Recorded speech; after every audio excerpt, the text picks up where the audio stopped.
Inovação, segurança, programação, tecnologia, desenvolvimento. Começa aqui. Let's begin. DevSecOps. DevSecOps. O seu podcast de segurança em tecnologia.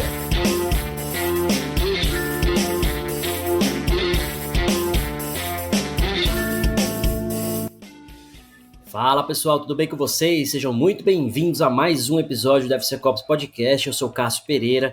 Peço desculpas por não ter tido episódio a semana passada, mas a vida é uma loucura. O que importa é que estamos aqui hoje. Vocês viram que era loucura para quem tá no YouTube aí vendo o nosso vídeo. Olha só, a bagunça que tá aqui no meu escritório ainda. Enfim, então a gente vai se organizando aos poucos e gerando conteúdo para vocês no DevSecOps Podcast, como sempre, beleza?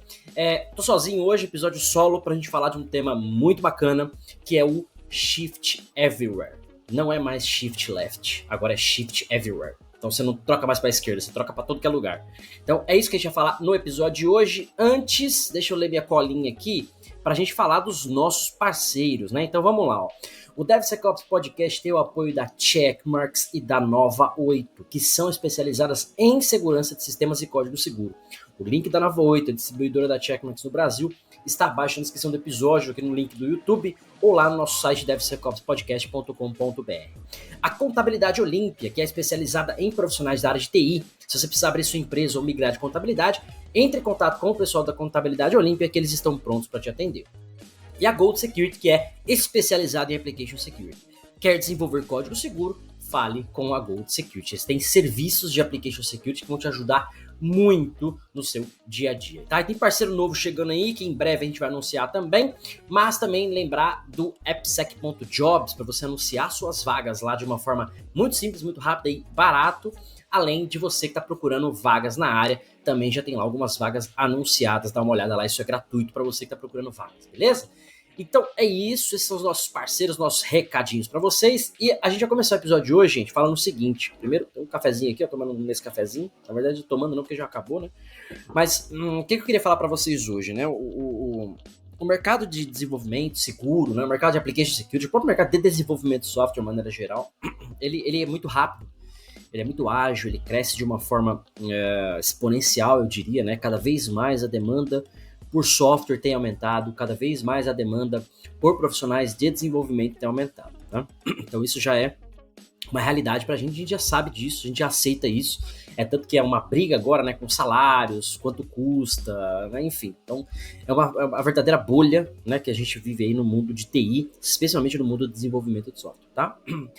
E paralelo a tudo isso, a gente tem a segurança, né, que tá lá correndo atrás, tentando, né, tornar os nossos produtos, eu vou chamar de produtos digitais, tá, gente? Mas entenda como software, de uma maneira geral. Por que produtos digitais? Porque tudo, para uma empresa, na verdade, ele acaba sendo um produto, né?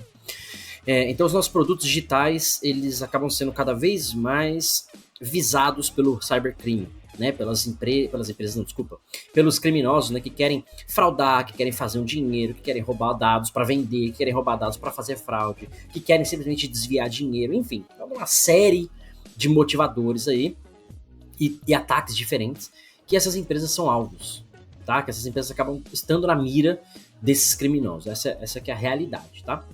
E aí, o time de segurança, né, nós de Application Security especificamente, a gente tem que correr atrás. Por que eu digo correr atrás? Porque as empresas estão focadas em entregar, né, em fazer software, entregar software, fazer o produto, entregar o produto, faturar, vender. Esse é o objetivo principal.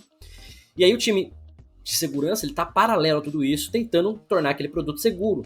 Né, ou não tornar seguro, porque é muito difícil, né? Ah, tá seguro, tá, acabou. Não existe isso, né?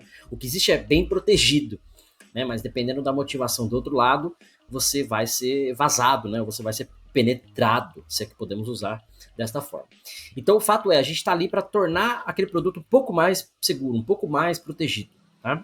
Security by design, privacy by default, tipo, todas essas siglas aí, essas normas que vocês já ouviram falar.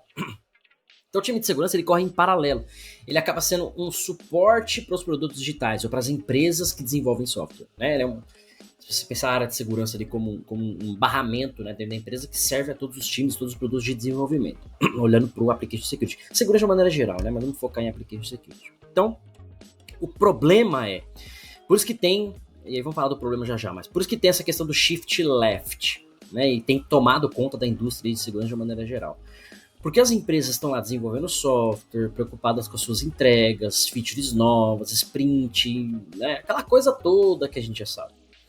E o shift left é exatamente isso, cara. Ao invés de você se preocupar em fazer um pentest no fim do ano, né? Ou no final do seu ciclo, você está entregando o seu software, aí você vai rodar scan e coisas do tipo, você tem que fazer o shift left. Durante o seu ciclo de desenvolvimento, vai testar, vai rodar scan do código, vai rodar um Dast, vai rodar SAST, aquela coisa toda que vocês também já sabem, que a gente já cansa de falar aqui.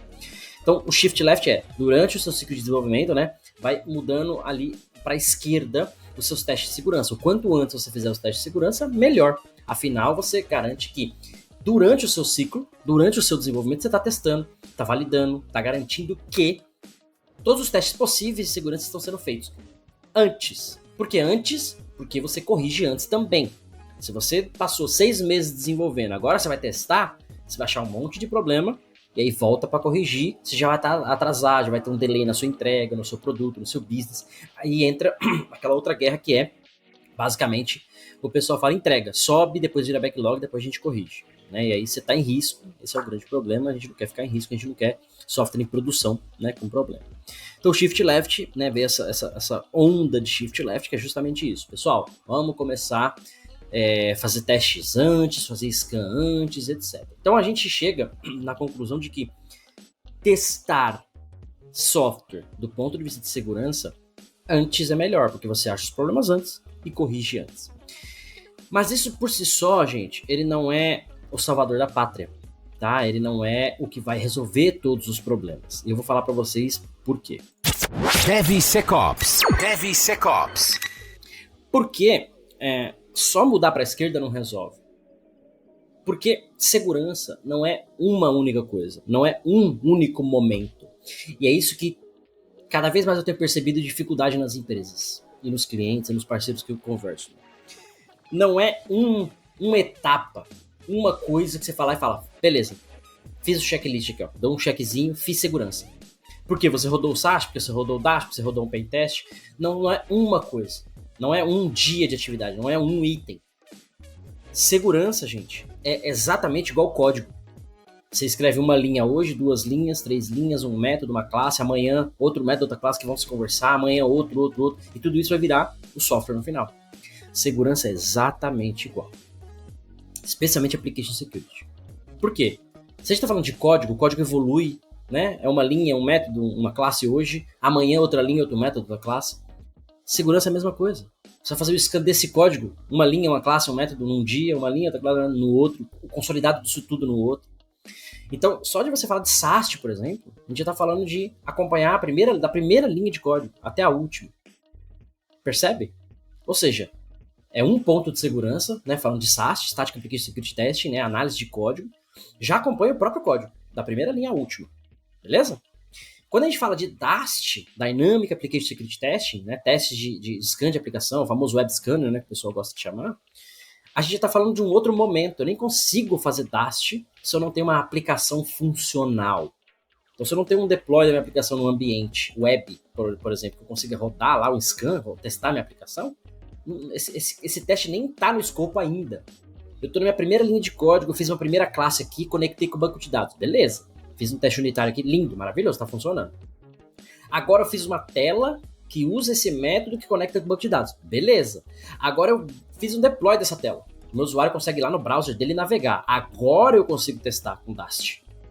Percebe? Então o SAST ele entra em ação muito antes. O Dast entra em ação depois. Não necessariamente muito depois, mas depois. No ciclo natural de desenvolvimento de software. Então não existe uma etapa. Se você fez uma tela hoje, amanhã outra, o Dast tem que estar lá rodando, né, e validando todas essas telas. Então, também é um trabalho constante, mesmo que num outro momento do ciclo de desenvolvimento. Percebe? Então, se a gente parar para analisar agora outro contexto, né, bibliotecas de terceiros, por exemplo. Quantas vezes você adiciona a biblioteca de terceiro no seu projeto? Eu não sei nem se dá para mensurar isso. Eu diria que é possível, mas acho que não tem nenhum estudo que fala sobre isso. Posso estar enganado, tá?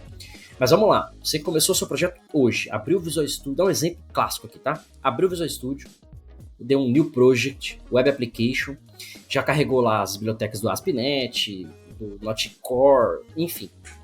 e já tem lá alguns Reacts da vida, já tem umas bibliotecas padrões lá, beleza? Ok, esses caras alguns já são bibliotecas de terceiro.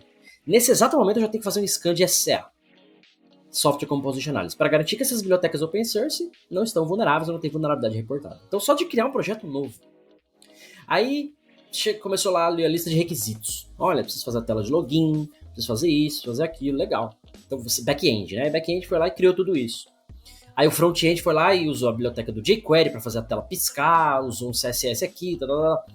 Então no segundo momento, para cada requisito, no segundo momento, já tem bibliotecas novas adicionadas. Você deu lá um NuGet install, o nome do pacote e tal. Então, nesse momento, essas bibliotecas têm que ser escaneadas também.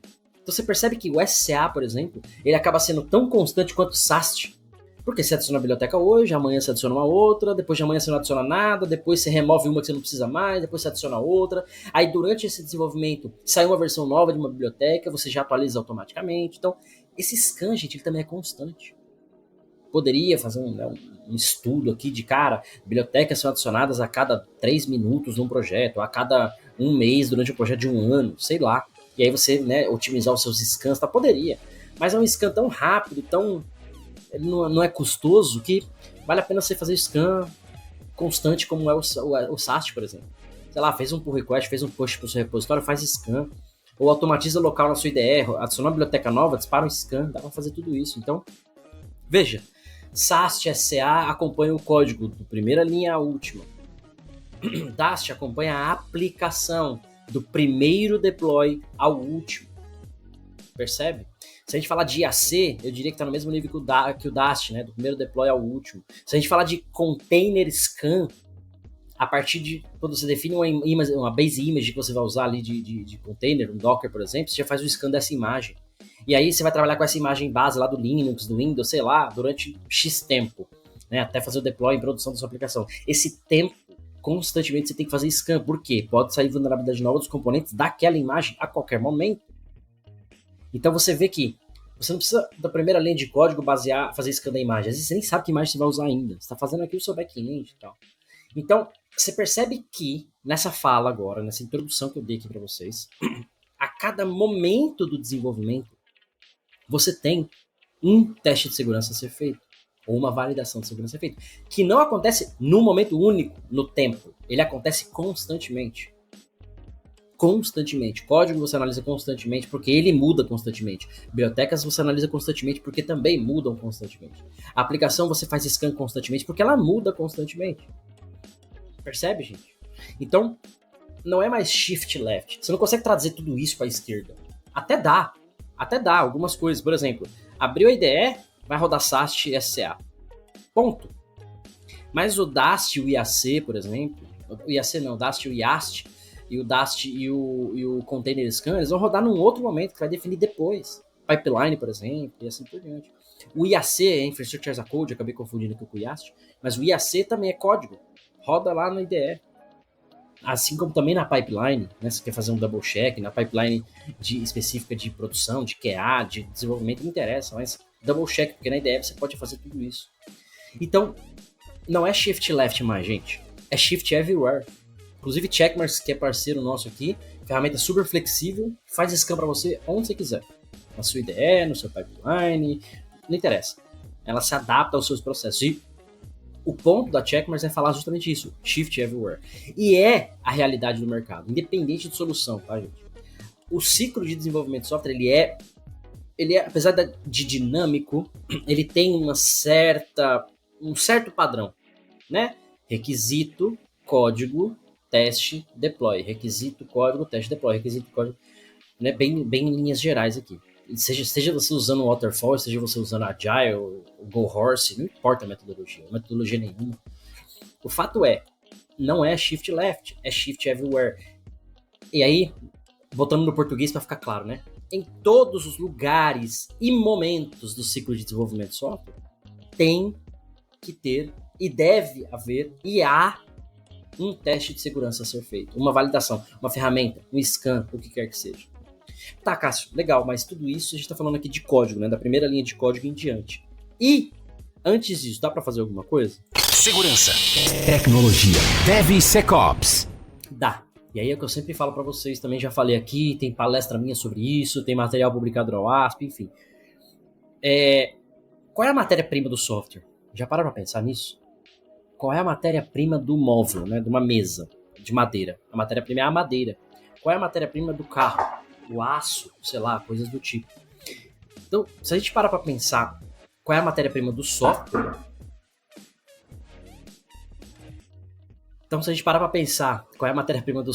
gente, é o requisito funcional. Tá? Não foge disso. Você tem uma lista de requisitos que vai virar código. Tá? Então, a matéria-prima do software é o requisito funcional. Beleza? Então, se a gente parar para pensar, o maior shift left, né, possível no ciclo de desenvolvimento de software é o requisito.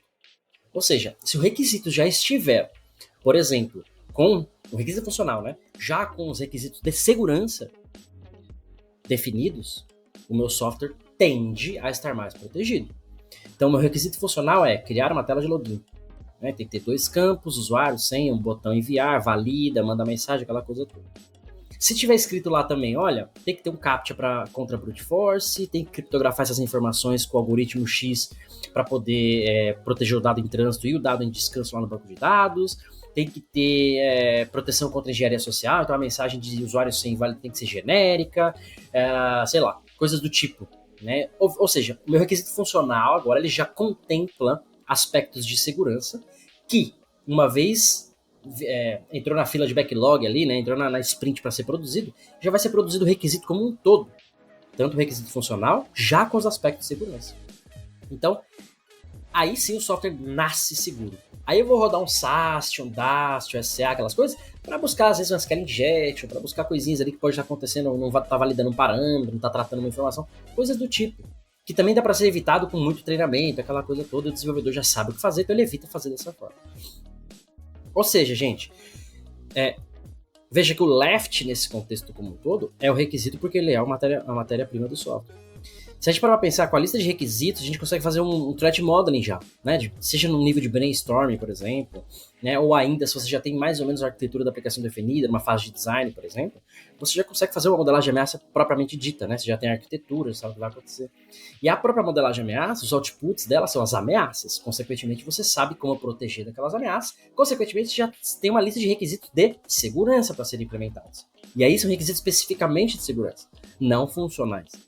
Né? Então, veja, lá no começo do projeto, quando você pensa naquele projeto que você precisa criar, naquele software, naquele produto, você tem essas discussões de requisitos que vão acontecer, de como é a arquitetura mais ou menos. O mesmo brainstorm, a mesma discussão de segurança deve ser feita, para que já extraia dali requisitos de segurança, proteções, mitigações, soluções, ferramentas, práticas, processos que devem ser implementados no produto de uma maneira geral. Para que lá no final esse produto, nasceu preocupado com segurança, nasceu fazendo scan, nasceu pensando em segurança by design, privacy by design, etc, etc, etc. Então, veja, lá na esquerda, né, no processo, deu para pensar sobre segurança, só no pensar mesmo, no brainstorming, né? Depois, quando eu comecei a fazer código, eu comecei a testar com as ferramentas e tudo mais que a gente falou. E aí, eu nem tô comentando aqui, por exemplo, ferramentas do tipo de prevenção. Então, cara, eu não posso ter, sei lá, definir que peraí, para não misturar os assuntos, né? Eu ia misturar os assuntos aqui, mas vamos lá, antes de falar sobre isso. Então, eu cheguei lá na entrega do meu processo, do meu produto, por exemplo, posso fazer um pen test, e aí um pen test com escopo reduzido dentro do meu SDE, dentro do meu ciclo de desenvolvimento. Ou seja, eu não vou pagar um pen test de 80 horas para ver minha aplicação inteira. Não. Se eu sei que eu estou numa sprint, que eu estou entregando X e Y funcionalidades, eu vou testar X e Y funcionalidades, no nível de pen test mesmo. Então, trazer um Red Team, trazer um pentester para dentro da squad, para dentro do time, para fazer isso de uma forma muito mais ágil, tempo reduzido, escopo reduzido, é possível. Isso precisa ser feito, precisa começar a fazer. Por que não fazem? Porque dá muito trabalho, é caro esses profissionais, os escopos acabam sendo maiores, enfim, mas é possível de fazer. Veja que durante todo o ciclo de desenvolvimento de software, e aí eu digo durante todo o ciclo mesmo, lá quando vê as ideias de requisito, até manter o software em produção, gente, tem várias coisas de segurança que devem ser feitas, e podem, né, ser feitas, e são possíveis de ser feitas. E aí entra esse conceito, né, de shift everywhere, porque everywhere, né, em todo lugar desse processo, tem alguma coisa que você deve fazer de segurança, tá? Constante, não é um checkzinho.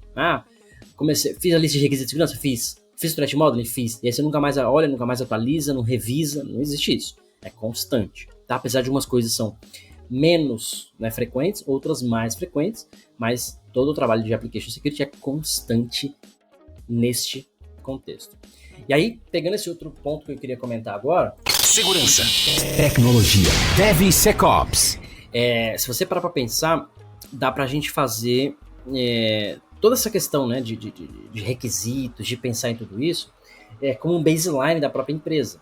Então, por exemplo, a empresa ela pode ter uma lista de requisitos, baseline mesmo, que ela fala assim, ó, todo produto que eu desenvolvo tem que ter isso. Por exemplo, uma lista de requisitos assim, olha, todo produto que eu desenvolvo não pode ter senha ou credenciais chumbada no código. Todo produto que eu desenvolvo, as senhas tem que ter 12 caracteres. Todo produto que eu entrego, o software tem que ter 0 vulnerabilidades críticas ou altas, por exemplo, com base na ferramenta XY que a gente usa aqui. Então você vai criar uma lista de requisitos corporativos, né, de segurança, que é baseline. Ou seja, todo mundo na sua empresa, todo produto que for desenvolvido, tem que ter aquilo, tem que seguir aquilo, ponto final. Isso vira Bíblia. Todo mundo lê e segue. Né, ou deveria, né, igual a Bíblia, todo mundo lê e segue. Deveria, do meu ponto de vista cristão, tá? Daqui a pouco eu vou tomar hater aí, porque quem é ateu vai falar que não tem que ler nada, hein? Né, do meu ponto de vista. Então a nossa Bíblia de Application Security é ter esse baseline de requisitos de segurança. Então, a empresa como um todo sabe daquilo, os desenvolvedores sabem daquilo, os POs sabem daquilo, os usuários sabem, todo mundo sabe daquilo, dentro do contexto da empresa. E aí, vai implementar qualquer produto seguindo aquilo, aquela Bíblia. Então, eu não vou pôr senha chumbada, se tiver senha chumbada eu tenho que usar um Vault para guardar isso, eu não vou ter senhas com menos de 12 caracteres, então os meus sistemas já vão ser modelados, do ponto de vista de arquitetura, inclusive, para ter 12 caracteres, vê? Ou seja, esse baseline, gente, ele é ainda mais left, porque ele define um guide de como as coisas são construídas dentro daquela empresa. Percebe? Logo, esse guide, veja só, ele tende a ser aquilo que a gente chama de segurança by default. Porque se a empresa vai nascer com tudo isso, a tendência dela ter vulnerabilidades lá na frente é menor. Porque todo mundo sabe como validar o input de entrada, todo mundo sabe que a senha tem que ter 12 caracteres, todo mundo sabe blá blá blá. Então, cada um desses itens, aí você pode se basear no ASPA SVS, na ISO 27002, no IEC 62443, no PCI. O que não falta é fonte de requisito, gente. Tá? O que não falta é isso. E aí ele vira o seu baseline para que todos os projetos sejam desenvolvidos seguindo aquilo. Ou seja, você garante um nível mais alto de segurança. Antes você não pensava em nada, agora você vai pensar, opa, tem que ter esse requisito aqui no mínimo para qualquer produto. A própria planning do produto, a própria estratégia, né, de lançamento, já contempla tudo isso. Cara, isso acaba sendo fantástico, tão absurdamente, que eu diria que você... Vou dar um tiro no meu próprio pé agora, né? Eu diria que você colocar SAST, investir lá em SAST, achar problema, acaba sendo secundário. Por quê? Porque você sabe como você cria as coisas. Você sabe, você garante que as pessoas seguem aquele processo daquela forma, todo mundo foi treinado para aquilo. Então você sabe que o seu código é mais protegido. Agora, se você não tem nada disso, aí você começa lá fazendo SAST, fazendo pentest, achando um monte de problema para fechar os buracos, né, e não tá tão em risco. E aí você começa a voltar, né, aí é o história do shift left. Aí você volta, começa a implementar do começo para frente. Então eu sempre, no meu livro, inclusive, lá no Explicando Application Security, né, cassodeveloper.com.br/livro, que tá custando uma baratinha, tá baratinho, lá eu falo sobre, você não precisa de shift left. E eu explico um pouco disso que a gente tá falando aqui. Né? Já fiz outro episódio sobre isso, mas só para dar mais um adendo aí, fazer mais uma propaganda. Então o Shift Everywhere, gente, é essa capacidade de você colocar segurança todo o seu ciclo de desenvolvimento de software. E quando a gente fala do ciclo de desenvolvimento de software, ele por si só já tem várias etapas, tá? E eu vejo muito pessoal confundindo isso. Ah, mas do jeito que tá aqui parece waterfall, não é agile. Qual a diferença? Nesse contexto, a diferença é zero. Ah, é agile, legal, você tem um backlog, ele vira sprint backlog, e esses backlog são os itens que você vai fazer naquele sprint. Beleza. Esses itens foram definidos antes. Essa definição antes é isso que a gente falou agora, dos requisitos de segurança. Esses itens que você vai fazer podem ser itens de segurança. É simples, dá na mesma. O que eu grande vejo, não é? O que eu tenho mais visto é muitas pessoas, né, não vou falar especificamente de clientes ou parceiros e tal, mas muitas pessoas usando de muleta. Ah, mas isso não tá no formato agile. Ah, mas isso a gente usa o waterfall ainda. Ah, mas isso... Cara, botar pra fazer scan independe de qualquer coisa que você tá usando. Você tá usando uma IDE e fazendo código, não tá? Faz scan. Você tem uma lista de requisitos escrita no papel de pão ou usando a melhor modelagem UML possível que você vai ler e transformar em código, não tem? Então, é um requisito de qualquer jeito. Faz um brainstorm e gera um requisito de segurança. Não muda, gente. O pessoal usa de muleta. Ah, mas aqui a gente escreve no papel de pão e aí você trouxe num diagrama UML. E aí? Ah, mas aqui a gente usa o UML, você trouxe no papel de pão. E você vai deixar de fazer segurança por causa disso? Então eu vejo muita muletinha, né? As pessoas usam muleta, se apoiando em coisas para não fazer uma parada nova. Para não fazer algo que é crítico. Segurança é crítico, gente. Segurança não é mais brincadeira. O Shift Everywhere, durante o ciclo de desenvolvimento, ter todas essas questões de segurança, não é para brincar. Não é pra, eu quero, eu gosto, eu sou de segurança, eu preciso vender. Não, não. É porque, simplesmente, pelo fato de que nossa vida, nós como sociedade, nós como sociedade mesmo, né? Pensa na realidade da sociedade. O semáforo funciona, né, no trânsito, você vai para a escola, você vai no mercado e compra, né, um alface que veio lá do produtor. Percebe toda essa cadeia aí, toda. Os softwares controlam tudo isso. Da produção lá do milho, né, de quando vai chover, na previsão do tempo, de achar o submarino perdido, de fazer um software, né, de fazer um pagamento, de você receber uma notificação no seu WhatsApp, olha, chegou uma mensagem nova. Gente, software controla a nossa vida. É só por isso que é importante fazer a segurança dos softwares. Só por isso. Nada além disso. Só por isso. Pensa só nisso. Ah, Cássio, mas eu trabalho numa empresa de e-commerce que vende doce. Vende, sei lá, docinho mesmo, balinha de criança. Ou balinha de criança não, né? Qualquer um pode comer os docinhos, mas enfim. Tô dando um exemplo para o nego não pensar que doce é doce, né? Droga. Não. Doce mesmo. Eu trabalho no e-commerce aqui, Cássio, que vende doce. Então, se esse e-commerce for hackeado e ficar fora do ar, o impacto na sociedade é zero. Não é zero. O dono dessa empresa vai tomar uma porrada, né? Não tem impacto financeiro. Dependendo do impacto, os funcionários. Dependendo do impacto, as famílias dos funcionários. O cara perde o emprego, a ação da empresa despenca, a empresa fica parada sem operar, tem que demitir. Gente, não é brincadeira. Ah, Cássio, eu trabalho no e-commerce aqui que na verdade que vende nada. Vende, sei lá, chinelo. As pessoas vão ficar descalças. Não. É o impacto financeiro que tem na vida das pessoas, gente. Além do impacto financeiro do próprio empresário, né, dos funcionários, dos parceiros que trabalham com aquela empresa. Então ele vende chinelo porque ele compra a borracha de alguém, porque ele compra a estampa do outro. Então, olha a cadeia da parada. Olha onde vai o caos se alguma coisa der errado, né, do ponto de vista de segurança na sociedade. Isso estou dando exemplos esdrúxulos. Agora imagina o seguinte, para quem está no YouTube aí, ó, eu trabalho nessa empresa aqui, ó, chamada ABB. Né? A ABB lidar com infraestrutura crítica.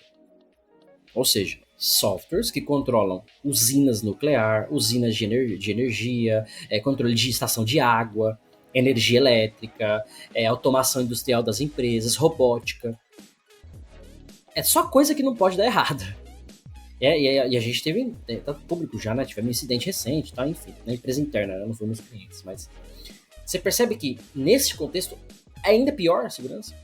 Pior do ponto de vista assim, né? É ainda mais crítico, é ainda mais pesado.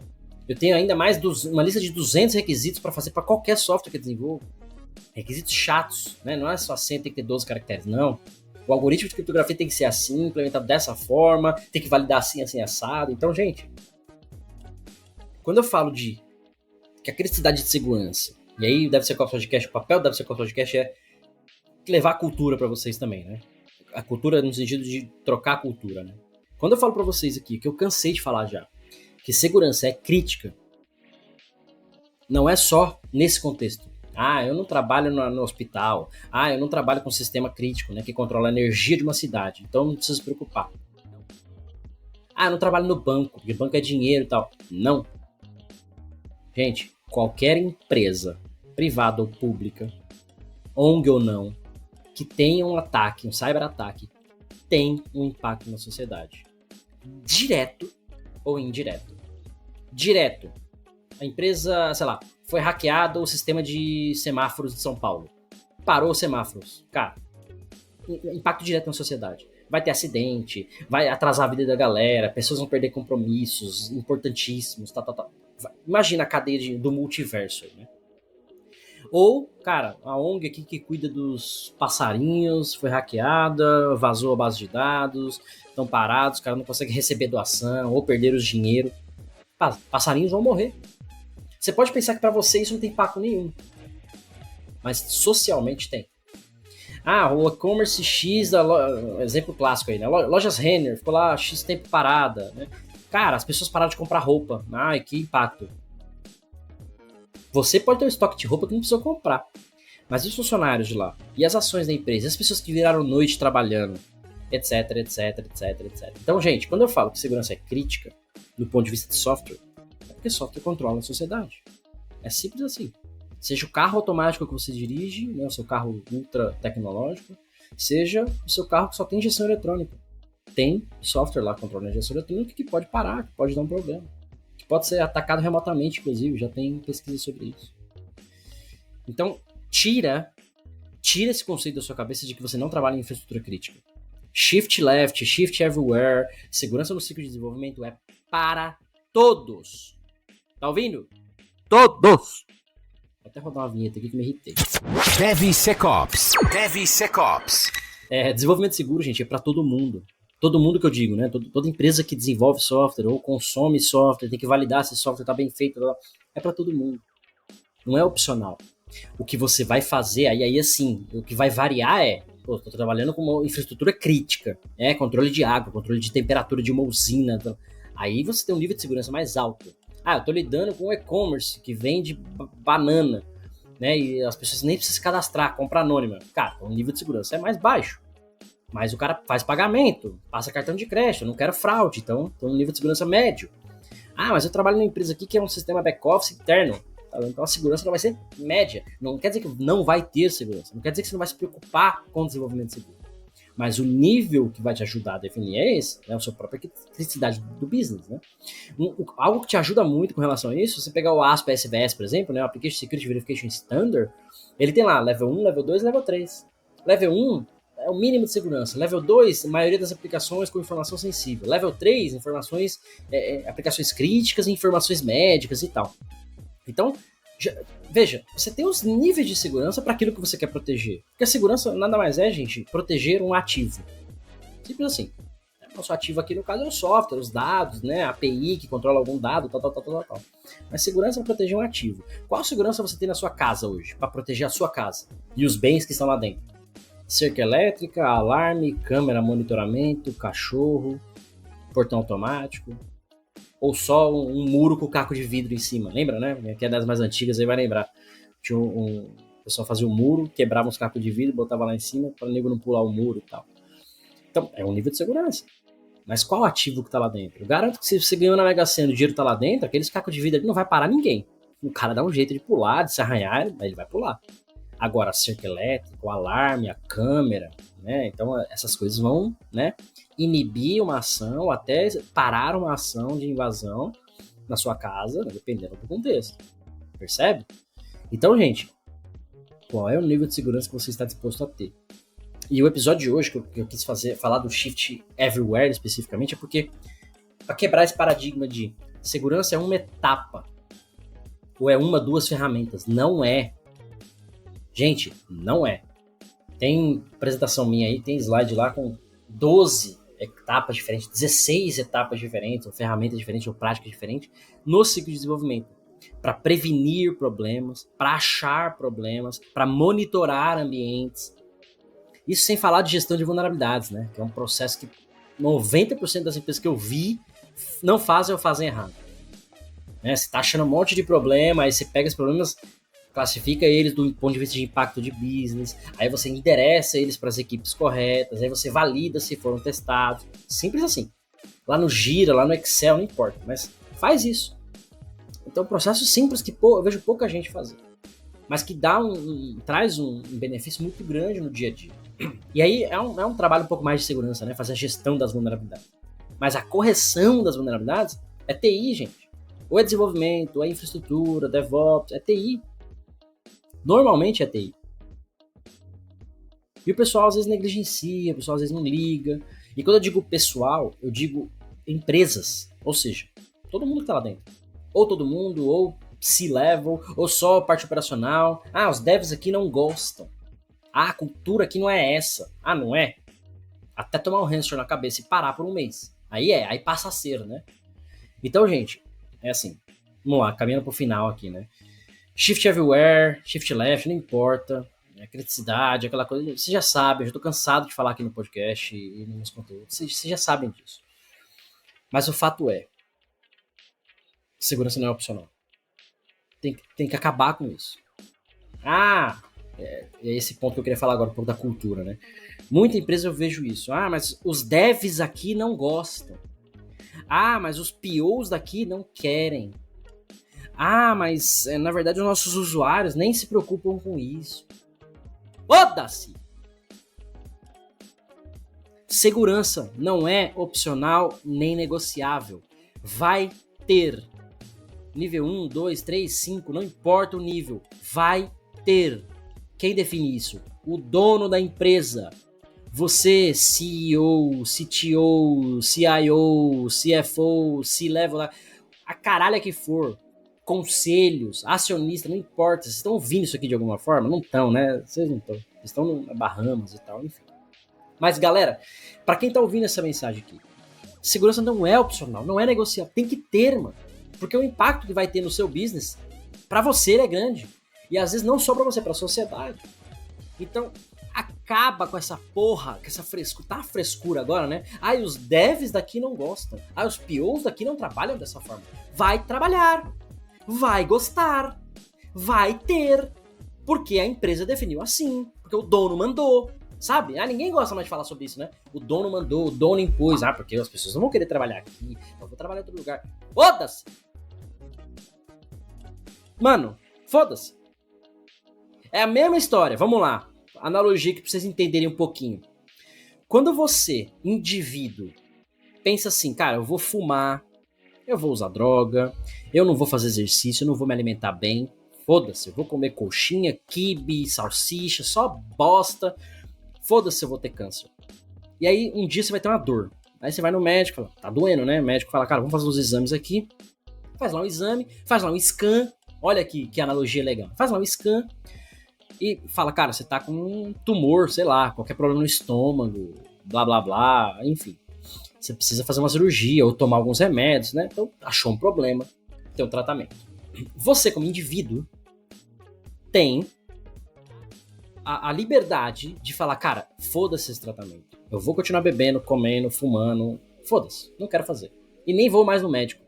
A menos se estiver doendo, você toma um remédio pra dor e olha lá. Mas se você ficar indo no médico sempre, o próprio médico vai falar, cara, você tá de brincadeira? Não vou te atender mais. Eu, tipo, você tá com problema, te passei o tratamento, você não quer fazer? Morra. Ele não vai falar com essas palavras, mas em linhas gerais é isso. Você como indivíduo, você tem essa opção. Eu não quero me tratar, tô com um problema, eu não quero me tratar. Aliás, você tem a opção de nem ir buscar o problema. Tô com dor, fica com a dor. Não vai fazer exame, não vai no médico, você deixa quieto, você segue a vida aí, do jeito que você quer, beleza? Então, você como indivíduo, você tem essa opção. Você como um funcionário, presta atenção no que eu tô falando. Você como um funcionário, dev, PO, diretor, gerente, estagiário, não importa. Você é obrigado a seguir as políticas da empresa. Obrigado. Você é obrigado. Política da empresa.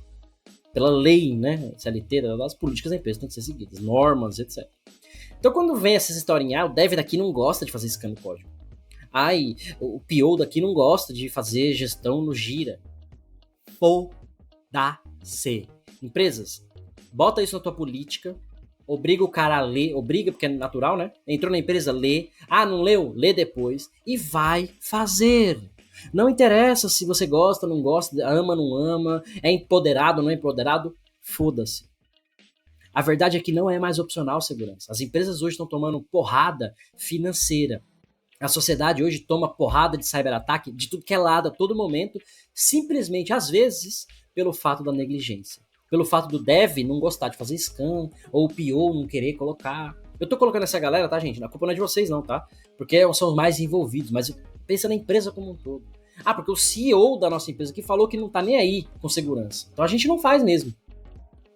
Também tem esse contexto, né? Aqui a gente não se preocupa porque é a cultura da empresa. Ok, vocês optaram por isso. Mas a sua empresa impacta na sociedade, impacta na vida de outras pessoas, inclusive na sua como funcionário, você tá no lugar errado. Porque o dia que você tomar uma invasão, vazar os seus dados como pessoa, né? Como funcionário, né? O seu dado como indivíduo, que for alvo de fraude depois, né? De documento falso e tudo mais, aí você vai correr atrás. Aí, cara, vazou da empresa, que empresa merda. Você trabalhava lá, né? Mas você entregava o software do mesmo jeito que não fazia segurança. Você percebe como a água bate na bunda, né? Num ciclo. Então, gente, não tô nem discutindo aqui se coisas do dia a dia, operacionalmente, né? É quebra build, não quebra build. Não tô discutindo isso. O que eu tô discutindo tem que ter segurança. Application Security não é opcional, não é mais. Tem que ter. Cássio, minha empresa não tem nada, como é que eu começo? Open Source, lê as coisas da OASP. Cássio, a gente tem algum budget. Open Source, OASP, busca algumas ferramentas de Enterprise. Cássio, eu sou rico, a empresa não faz nada, precisamos fazer. Contrata uma consultoria especializada que vai fazer isso pra você. Começa a contratar gente, definir processo. O que não falta é parceiro. Eu falo dos nossos aqui, né? Gold Security, a Nova 8, troca ideia com a gente ajuda. Mas o que não falta é parceiro aí no mercado, empresa que faz isso. Mas, gente, não é opcional segurança mais em software. Façam. Comecem a fazer. Se já está fazendo, melhora. Já tem ferramenta? Aumenta o escopo. Já está fazendo, melhora o processo. Contrata mais gente. Tem que ter. Beleza? Então, a minha indignação, de certo modo, é essa, né? Shift everywhere, porque segurança não é mais opcional. E eu eu sempre digo que segurança é responsabilidade de todos. Porque quando dá a merda, quando tem um incidente, aí chama o time de segurança, aí chama os Avengers, né? Chama os Vingadores. Aí o time de segurança tem que atuar. Aí o time de segurança tem que ficar 24/7, achando log, o pessoal de forense, resposta a incidente, aí não tem log, porque o cara da aplicação não pôs o log, né? Aí desligaram os logs para economizar espaço, aí é o caos, né? Como vocês já sabem. Então, caralho, por que vocês não param de fazer? Porque não faz direito. E eu digo, aí agora, faz direito como indivíduo. Às vezes você sabe disso, cara. Você é dev, você é DevOps, você é DBA. Você sabe dos problemas que podem acontecer. Faz direito. Às vezes é um dia a mais de trampo, às vezes é uma hora a mais ali que você vai colocar uma feature ou outra. Faz, cara. Para de frescura. Eu fui dev por 15 anos. Eu sei a dificuldade que é ou não fazer uma feature nova. Em 3, 4 frameworks diferentes. Não é esse parto que o pessoal fala. No fim das contas mesmo, que ninguém gosta de falar, né? É tudo um CRUD. No fim, é tudo um CRUD. A gente é arquiteto de CRUD. A menos que você trabalhe num contexto mais específico, né? De softwares mais específicos, mas é tudo um CRUD. Nem CRUD né? Às vezes é tudo cru. Porque o D de delete nem tem, é só deleção lógica, né? Então é só cru. É create, replace, update. Create, replace... replace não, create, retrieve e update. Você só atualiza o dado, você nem deleta. Nem CRUD você faz só cru. Beleza, gente? Então vamos lá, né? Para acabar o nosso episódio de hoje. Eu sou o Cássio Pereira, episódio solo, episódio que eu tô puto, né? Que eu gosto de passar essa energia, porque senão as coisas não andam. Já não anda, né? Então, fica passando a mão na cabecinha, olha, vamos lá. Não é. Por isso que muitas vezes, eu vou falar um negócio aqui que é triste, mas é a realidade. E um ex-chefe meu me ensinou isso. Nada como um bom incidente para motivar a segurança. Por isso que muitas vezes é bom, bem entre aspas, tá, gente? É bom quando acontece um incidente. É bom quando alguém no mercado toma um hack. Quando a gente não é bom, né? Mas é bom quando alguém toma um hack. Olha, você viu, cara? Fulano ficou parado um mês. Putz, você viu que vazou dados lá do governo? Você viu? Aí é legal. O governo é uma bosta. Ninguém faz nada, né? E você faz? Então o governo não se preocupa com segurança. E a sua empresa se preocupa? Então o seu software tem scan. Se eu fizer um scan aí, SASH, 0 vulnerabilidades. Se eu fizer um pentest aí, então, passou, tá tranquilo. Eu duvido.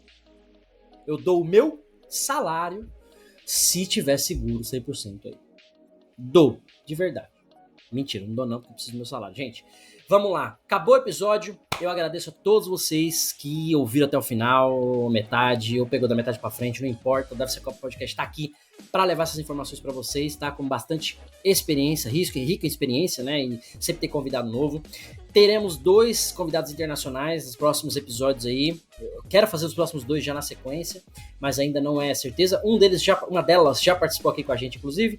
Uma delas é uma nova convidada que vai falar com a gente sobre carreira e outras coisas que a gente não abordou aqui ainda, nesse contexto. E é isso, DevSecOps Podcast fica por aqui. A gente se vê na semana que vem. Eu sou o Cássio Pereira. Muito obrigado. Até a próxima, pessoal. Valeu.